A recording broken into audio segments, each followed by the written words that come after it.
Hello guys. So आज आम्ही चाललो आहोत आमच्या गावाला, जे की आहे ठाणे जिल्ह्यामध्ये शहापूर तालुक्यामध्ये. वातावरण असं खूप छान दिसत होतं. पाऊस पण नुकताच पडून गेला होता आणि हे जे तुम्ही पाईपलाईन्स बघत आहात, ती पाईपलाईन जी आहे ती तानसा, वैतरणा आणि भातसा अशा 3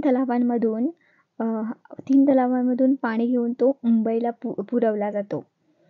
असे साधारणतः 4 पाईप्स आहेत इथे. 4 पाईपलाईन आपण बघू शकतो आणि हा जो तुम्ही बघता आहात तो आमच्या शेताकडे जाणारा रस्ता आहे आणि जो पूल आहे तो खूप जुना पूल आहे. तो ब्रिटिशकालीन पूल आहे आणि इथे आता नवीनच आणखी एक पूल बांधला आहे.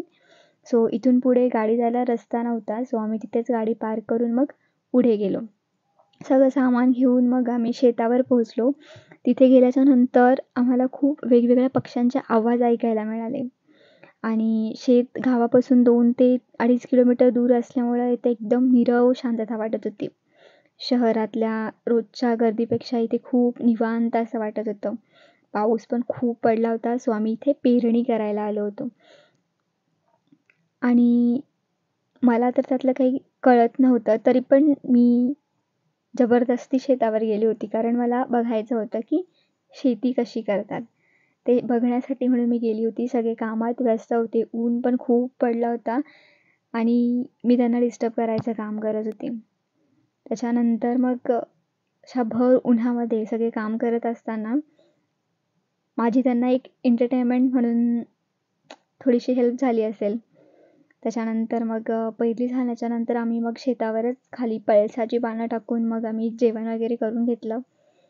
ते जेवत असताना अचानक शाळेतल्या भोजनाची आठवण झाली आणि मग खूप भारी वाटलं बाहेर जेवताना. आणि मग त्याच्यानंतर जेवण वगैरे झाल्याच्या नंतर मग आम्ही ही कंदमुळे काढायला गेलो.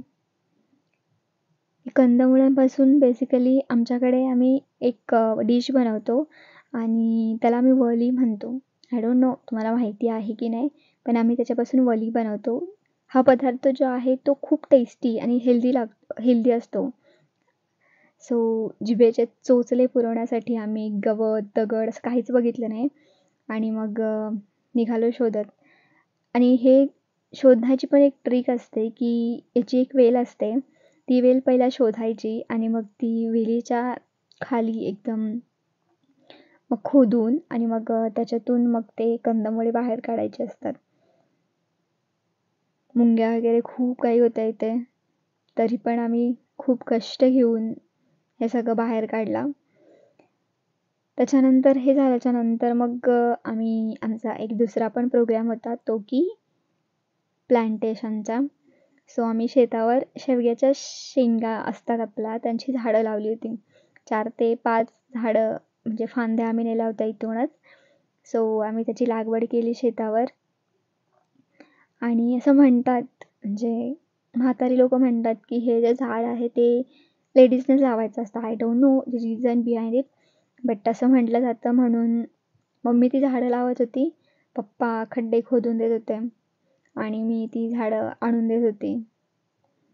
आजूबाजूला खूप छान अशी हिरवीगार गवत उगवलं होतं.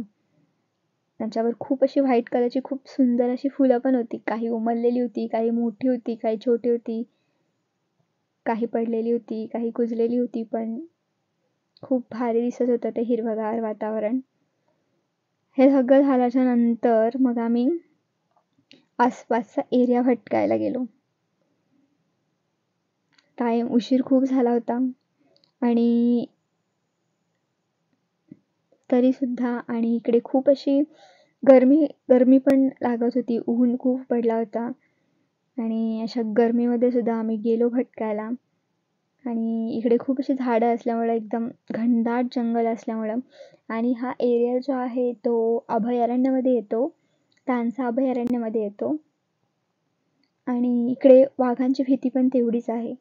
आणि हा जो एरिया आहे तो फॉरेस्ट डिपार्टमेंटने एकदम त्यांच्या कंट्रोलमध्ये ठेवला आहे. इथे कोणत्याही प्रकारची झाडांची कटाई वगैरे होत नाही. आणि इकडे फॉरेस्ट डिपार्टमेंटने वॉटर प्रिझर्वेशनसाठी बांध पण घातले आहेत, दगडीचे बांध, सो दॅट ते तिथे पाणी अडवून ते झिरपवतात. आणि असं खूप सुंदर असं शेतावरचं वातावरण होतं. खूप भारी वाटलं. रोजच्या दरवळीतून जे पण आपण काय म्हणतो त्याच्यातून थोडंसं बाहेर जाऊन खूप भारी वाटलं. तुम्ही पण असा एक्सपिरियन्स घेण्यासाठी गावच्या एका डोंगरावर किंवा ट्रेकिंगसारख्या ठिकाणी जा. खूप म्हणजे मनाला शांतता देते ही गोष्ट.